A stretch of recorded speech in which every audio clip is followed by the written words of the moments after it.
ठीक है ना। तो बिना देर किए शुरू करें, तो पहले क्वेश्चन पे पहले चलते हैं, ठीक है। तो क्वेश्चन नंबर फर्स्ट क्या है, जो कि फैक्ट बेस्ड है। फैक्ट बेस्ड मतलब जहाँ से हमें डायरेक्ट इन्फॉर्मेशन मिल जा रही है, वो एक फैक्ट है कि हाँ वो उसके लिए वैसी ही चीज़ है। तो देखते हैं what is the SI unit of electric charge. तो हम 9th में भी इसको पढ़े हैं, 10th में पढ़े, इनफैक्ट 11th में भी थोड़ा बहुत कहीं पढ़ने को मिलता है और 12th में भी।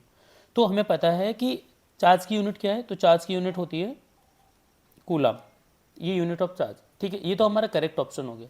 बट अगर इसके साथ साथ हम इसको भी देखना चाहिए कि वोल्ट क्या है, तो याद रहे वोल्ट किसकी है, तो ये याद रहे वोल्ट है पोटेंशियल डिफरेंस का। सिर्फ पोटेंशियल डिफरेंस ही नहीं, हम ईएमएफ की भी यूनिट वोल्ट ही पढ़ते हैं।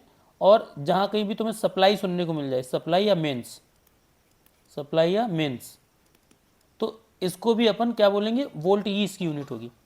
एम्पियर किसका यूनिट होता है, तो एम्पियर होता है करंट का, इलेक्ट्रिक करंट का यूनिट क्या होता है, एम्पियर होता है, ठीक है। इसके साथ साथ याद रहे एक एम्पियर करंट में 6.25 इंटू 10⁻18 इलेक्ट्रॉन्स फ्लो करते हैं, और इतने ही इलेक्ट्रॉन्स एक कूलम चार्ज में भी फ्लो करते हैं। रिमेंबर, इतने ही एक कूलम चार्ज में 6.25 10⁻18 इलेक्ट्रॉन्स मूव करते हैं। तो अब अगर मैं तुमसे ये पूछ लूँ कि किसी सर्किट में 2 एम्पियर करंट फ्लो कर रहा है, तो 2 एम्पियर करंट में कितना इलेक्ट्रॉन्स जाएगा, तो सिंपल है, 1 एम्पियर का अपन को पता है नंबर ऑफ इलेक्ट्रॉन्स, तो 2 में पूछा जा रहा है, तो 2 इंटू 6.25 इंटू 10⁻18 इलेक्ट्रॉन्स ट्रांसफर होंगे, ठीक है ना। तो रिमेंबर कि नंबर ऑफ इलेक्ट्रॉन्स या नंबर ऑफ पार्टिकल्स कभी माइनस के पावर में नहीं आएंगे, वो पॉजिटिव में ही आएंगे। फिर आती है ओम। ओम किसकी यूनिट है, तो ohm is the unit of resistance. अब अगर कनेक्ट करना चाहे, चूंकि इस समय तक सिलेबस हर एक स्कूल में पूरा हो चुका होगा, तो we can connect this like कि रेसिस्टेंस ओम, चलो ठीक है। इसके अलावा ओम किसका यूनिट है, तो याद रहे जो भी रिएक्टेंसेस आपने पढ़े हैं, रिएक्टेंस। अब रिएक्टेंस कौन से पढ़े थे, तो एक रिएक्टेंस आपने पढ़ा था इंडक्टिव, ठीक है ना, और एक पढ़ा था कैपेसिटिव, ठीक है। तो इस तरीके से जब आप चीज़ों को पढ़ेंगे, तो एक ब्रेन में एक मैप टाइप का सिस्टम आएगा कि एक पर्टिकुलर चीज़ के लिए आपको बहुत सारी चीज़ें एकदम से दिमाग में रिफ्लेक्ट होंगी। So that is a pretty good way to just recall the things, ठीक है। आगे आते हैं क्वेश्चन नंबर 2, जो कि डायरेक्ट कॉन्सेप्ट बेस्ड है। तो हमें पता है कि क्या कॉन्सेप्ट था कि when a glass rod is rubbed with a silk, तो जब सिल्क के साथ हम ग्लास रॉड को रब करते हैं, तो उसमें क्या होता है कि जो ग्लास है, तो ग्लास की रॉड के जो इलेक्ट्रॉन्स होते हैं, जैसे मान लो ये एक रॉड है, ग्लास की रॉड है, और यहाँ पर कोई एक सिल्क है, जब इसको इसके साथ रब करेंगे तो क्या होता है कि ग्लास से कुछ इलेक्ट्रॉन्स ट्रांसफर हो जाते हैं, किसमें, सिल्क में। तो सिल्क कैसी हो जाएगी, तो चूंकि इलेक्ट्रॉन कैसा होता है, नेगेटिव, तो इलेक्ट्रॉन सिल्क को क्या कर देगा, नेगेटिवली चार्ज, और खुद कैसा हो जाएगा, ग्लास रॉड पॉजिटिवली चार्ज। तो याद रहे ग्लास रॉड पर कैसा चार्ज आ जाएगा, पॉजिटिव। पॉजिटिव चार्ज आने का मतलब ये बिल्कुल नहीं होता कि आपने प्रोटॉन ट्रांसफर किए होंगे, क्योंकि प्रोटॉन न्यूक्लियस का पार्ट है, और प्रोटॉन को न्यूक्लियस से निकालना इज अ टफ टास्क। तो हम क्या समझेंगे, इलेक्ट्रॉन्स ट्रांसफर हो रहे हैं। तो याद रहे यहाँ पर जो आंसर करेंगे वो इलेक्ट्रॉन के कॉन्सेप्ट पे करेंगे, यानी कि gains electron from the silk, नहीं, क्योंकि सिल्क को तो इलेक्ट्रॉन मिले हैं। Gives electrons to the silk, yes correct is this.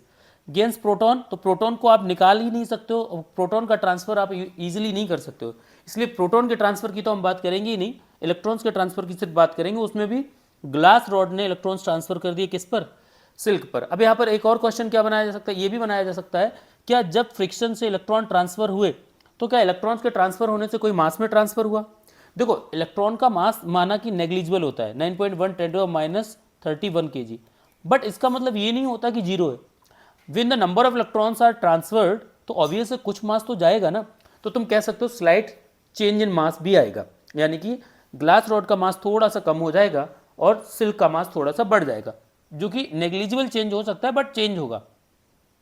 Fine, moving to the next question. Next question क्या है अपन के पास, the property of quantization of charge indicates that. तो हमने पढ़ रखा है कि स्मॉलेस्ट चार्ज अपन क्या पढ़ते हैं, तो याद रहे स्मॉलेस्ट चार्ज की बात कर रहा हूं, स्मॉलेस्ट चार्ज। तो स्मॉलेस्ट चार्ज हम ये मान के चलते कि ई है, इसका मतलब ये नहीं कि इससे छोटा चार्ज अवेलेबल नहीं है, बट हम अपने स्टैंडर्ड के हिसाब से समझेंगे सबसे छोटा चार्ज हमारे पास क्या है, ई। यानी कि जब हम ई को और ज़्यादा फ्रैक्शन में तोड़ ही नहीं सकते, तो कभी हम 1.5 ई ट्रांसफर भी नहीं कर सकते, क्योंकि टूटेगा ही नहीं।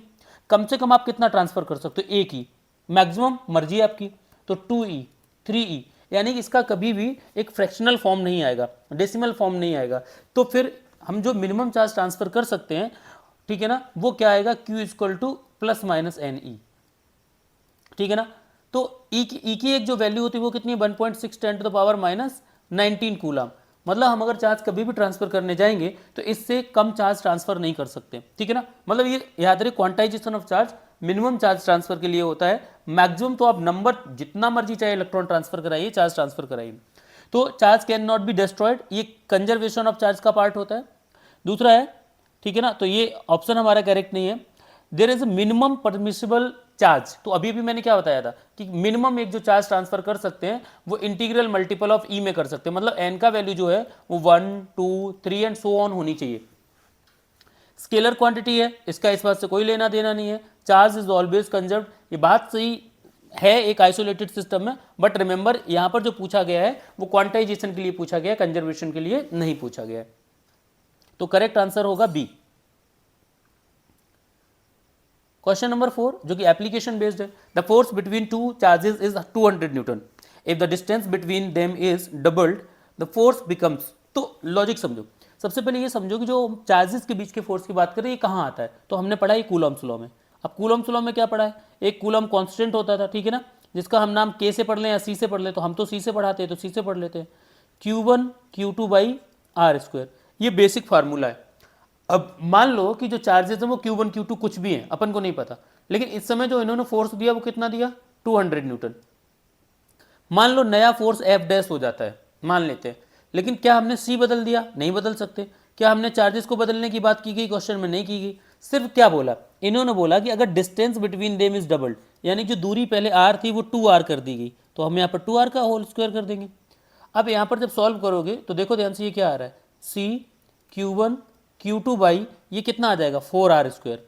अब ध्यान से देखो नया करेक्टर क्या आया, इतनी चीज़ तो पहले से भी तो अवेलेबल थी, इतनी चीज़ की वैल्यू कितने के बराबर दी गई, 200, यानी कि जो नया फोर्स आएगा वो आएगा 200 बाई 4, यानी कि हम कह सकते हैं 50 न्यूटन। तो जो नया फोर्स होगा वो 1/4 रह जाएगा, यानी कि जो कि आएगा 50 न्यूटन। क्लियर है, okay. So moving to the next, एक fact based question in front of us. तो Gauss law is a consequence of, तो गॉस लॉ किसके लिए है, तो देखो ध्यान से, किससे कंपेयर कराएंगे गॉस लॉ को।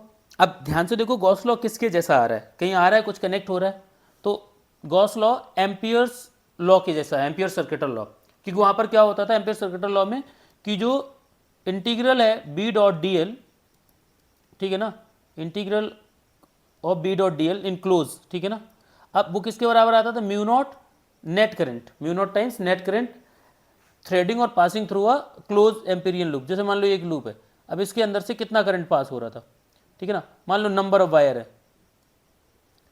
अब कुछ करंट ऊपर की तरफ जा रहा था और कुछ करंट नीचे, तो कुल मिलाकर कितना बचा, तो हमने कहा ये आई था, ये भी आई था और ये वाला भी आई था, तो कुल मिलाकर ऊपर वाला अगर पॉजिटिव मान लें तो नीचे वाला नेगेटिव होगा। तो इंटायरली जब सॉल्व करोगे तो कितना आएगा, 2 पॉजिटिव बनेंगे 1 नेगेटिव बनेगा, तो जो इफेक्टिव करंट बचेगा उसे यहाँ यूज करेंगे। ऐसे गॉस थ्योरम में क्या यूज करते थे, मान लो एक क्लोज फिगर है, इसके अंदर बहुत सारे चार्जेस हैं, अब एक माइनस है 2 पॉजिटिव है, कुछ चार्ज बाहर है, तो याद रहे बाहर वाले चार्ज का कोई रोल नहीं रहेगा।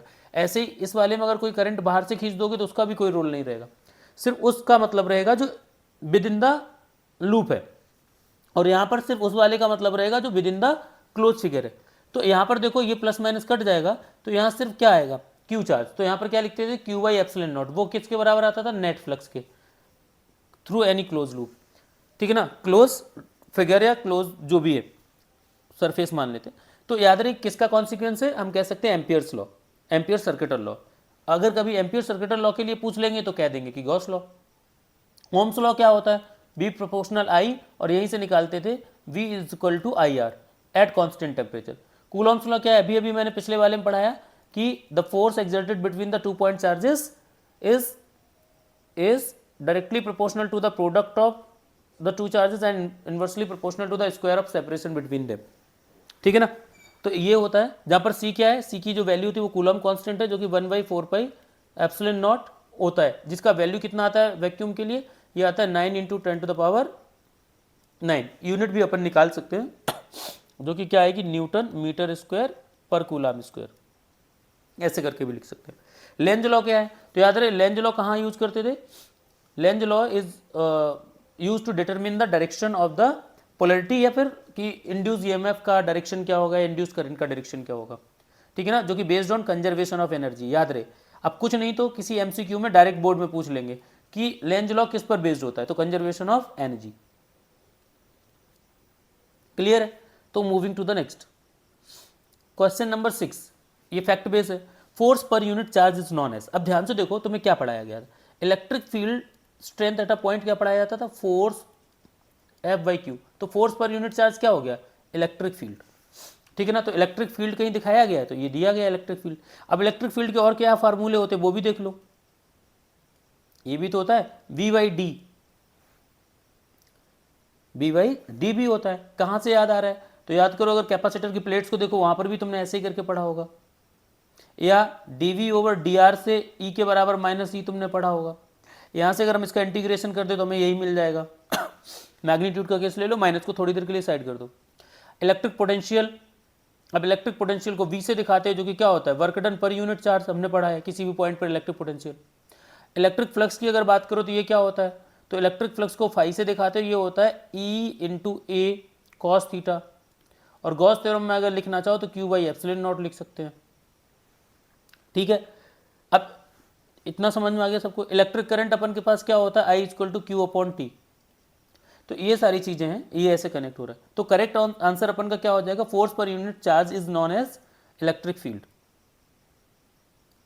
अगला देखिए कॉन्सेप्ट बेस्ड क्वेश्चन है, कह रहे हैं electric field lines always start from positive, तो ये अपन को पता होना चाहिए कि इलेक्ट्रिक फील्ड लाइंस ऑरिजिनेट कहाँ से करती हैं, पॉजिटिव से, और याद रहे ये टर्मिनेट कहाँ होती है, तो नेगेटिव पर टर्मिनेट हो जाती हैं।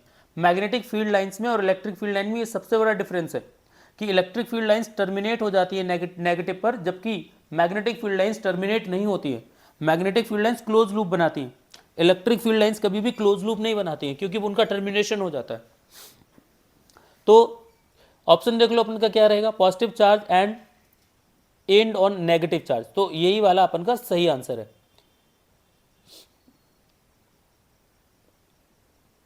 आगे देखो क्वेश्चन नंबर 8, रीजनिंग बेस्ड है। Why do two electric field lines never cross each other, अब लॉजिक समझो, अगर टू फील्ड लाइंस लेट से कि ये पॉजिटिव चार्ज है, इसकी एक फील्ड लाइंस ऐसे करके गई, दूसरी फील्ड लाइंस यहाँ से ऐसे इंटरसेक्ट कर गई, तो ध्यान से देखो ये जो पॉइंट है this is the point of intersection. अब पॉइंट ऑफ इंटरसेक्शन पर क्या होगा कि इस वाले पॉइंट पर क्या होगा कि हम दो डायरेक्शन प्लॉट कर सकते हैं, एक इधर की तरफ और एक इधर की तरफ। तो किसी भी एक पॉइंट पर दो टेंजेंट कभी प्लॉट ही नहीं हो सकती, तो सीधा सीधा एक्सप्लेनेशन बता सकते हो कि अगर एक्सप्लेनेशन पूछेंगे 2 नंबर में, याद रहे पूछेंगे तो 2 नंबर में, तो तुम्हें उधर बता देना है 2 नंबर में आएगा, और जो मतलब क्वेश्चन आएंगे वो 2 पार्ट में आएंगे, क्योंकि इतना लिखने के लिए सिर्फ 2 नंबर तो नहीं देते हैं। तो याद रहे इलेक्ट्रिक फील्ड लाइंस किसी भी पॉइंट पर इंटरसेक्ट इसलिए नहीं कर सकती, अगर करेंगे तो वहाँ पर 2 टेंजेंट प्लॉट कर सकते हैं, और मैथमेटिकली कभी भी ये पॉसिबल नहीं हो सकता कि एक पॉइंट पर 2 टेंजेंट प्लॉट हो जाए, ठीक है। दूसरी चीज ये देख लो, इनके जो ऑप्शन है उनको पहले हम कनेक्ट कर लेते हैं। दे आर स्केलर क्वांटिटीज, तो इलेक्ट्रिक फील्ड लाइंस, जो इलेक्ट्रिक फील्ड है वो एक वेक्टर क्वांटिटी होती है।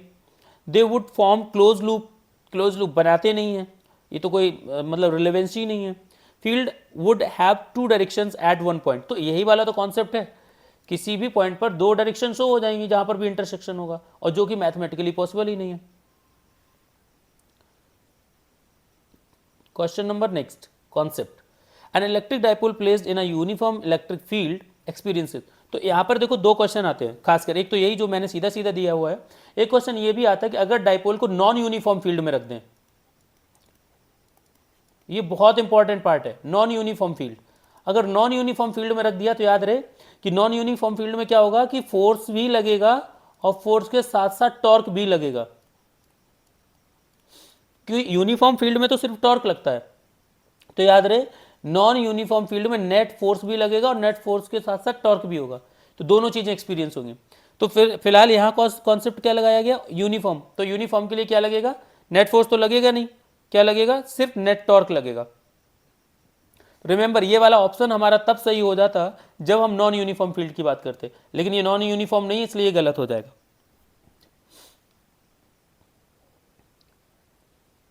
अगला fact with, what is the SI unit of electric flux. अब इलेक्ट्रिक फ्लक्स पहले देख लो फार्मूला क्या होता है, तो फाई अपन ने पढ़ा ई इंटू ए, ठीक है, अब ध्यान से देखो ई का क्या होता है, तो ई आता कहाँ से, ये देख लो, थोड़ा सा इजी कर लेते हैं। ई होता है एफ बाई क्यू, तो एफ बाई क्यू का मतलब क्या है, न्यूटन पर कूलाम। अब ध्यान से देखो ए क्या है, ए है एरिया, एरिया क्या होता है मीटर स्क्वायर, तो हम लिख सकते हैं न्यूटन मीटर स्क्वायर और नीचे रहेगा पर कूलाम, यानी कि सही से लिख लो तो न्यूटन मीटर स्क्वायर पर coulomb, this is the unit of electric flux. तो देख लो, अच्छा यहां से अगर कनेक्ट करना हो बोल्ट, हो सकता है यहां से भी कोई एक ऑप्शन मैच हो रहा हो इससे बोल्ट वाले से, तो वो भी देख लो, क्योंकि हमें पता है कि ई की यूनिट तो डीवी ओवर डी आर से भी तो करते हैं ना, यानी वोल्ट पर मीटर से भी करते हैं, और इंटू मीटर का स्क्वायर आ जाएगा, तो एक मीटर कट जाएगा, यानी कि वोल्ट इंटू मीटर आएगा, वोल्ट पर मीटर नहीं आएगा, तो वोल्ट इंटू मीटर आएगा, तो ये भी कनेक्शन कर सकते हो। तो ये जरूरी नहीं है हमेशा कि तुम्हें तुम्हारे फार्मूला जो तुम एक तरफ से देख रहे हो उसी का आंसर मिल जाएगा, तो एक मल्टी अप्रोच के साथ तुम्हें लेकर चलना है कि क्या क्या हो सकता है। ठीक है, तो ऑप्शन हमारा बी सही है। अब जूल पर कूलाम किसका यूनिट होता है, तो ध्यान से देखो, जूल मतलब वर्क और कूलाम मतलब चार्ज। अब डब्ल्यू बाई क्यू अभी अभी पढ़ाया था, क्या होता है, पोटेंशियल, यानी ये पोटेंशियल के लिए या ईएमएफ के लिए कह सकते हो। अब कूलाम पर मीटर स्क्वायर का मतलब क्या है, अब कूलाम पर मीटर स्क्वायर का मतलब है कि कोई ऐसी हमने ऐसा कुछ पढ़ा है क्या, क्यू बाई ए आ जाए, तो क्यू बाई ए का मतलब क्या है, चार्ज पर यूनिट एरिया। अब चार्ज पर यूनिट एरिया का मतलब क्या है, तो याद करो सरफेस चार्ज डेंसिटी, तो सरफेस चार्ज डेंसिटी का यूनिट होता है कूलाम पर मीटर स्क्वायर। तो ये ऐसे करके आप कनेक्शन करेंगे तो आपका एक ब्रेन है ना, वो थिंकिंग जो कैपेसिटी है वो बढ़ जाएगी। मूविंग टू द नेक्स्ट, ये 10 क्वेश्चन हो गए, 11वें क्वेश्चन पे आते हैं। इलेक्ट्रिक फ्लक्स इज अ, तो याद रहे इलेक्ट्रिक फ्लक्स क्या है, तो ध्यान से देखो मैं इधर समझा दूं, जो अपन ने 5 पढ़ा वो पढ़ा है E dot D A, E vector dot D A, लेकिन मैं पूरा वाला लिख रहा हूँ, चलो डी नहीं लिख रहा हूँ, ई डॉट ए। अब डॉट प्रोडक्ट से क्या निकल के आता है, डॉट प्रोडक्ट से स्केलर निकल के आता है, तो हम कह सकते हैं इलेक्ट्रिक फ्लक्स क्या है, स्केलर क्वांटिटी है। टेंसर अपन पढ़ते नहीं है ज़्यादा, तो टेंसर की तरफ तो ध्यान ही नहीं देना है, ज़्यादा सोचना भी मत।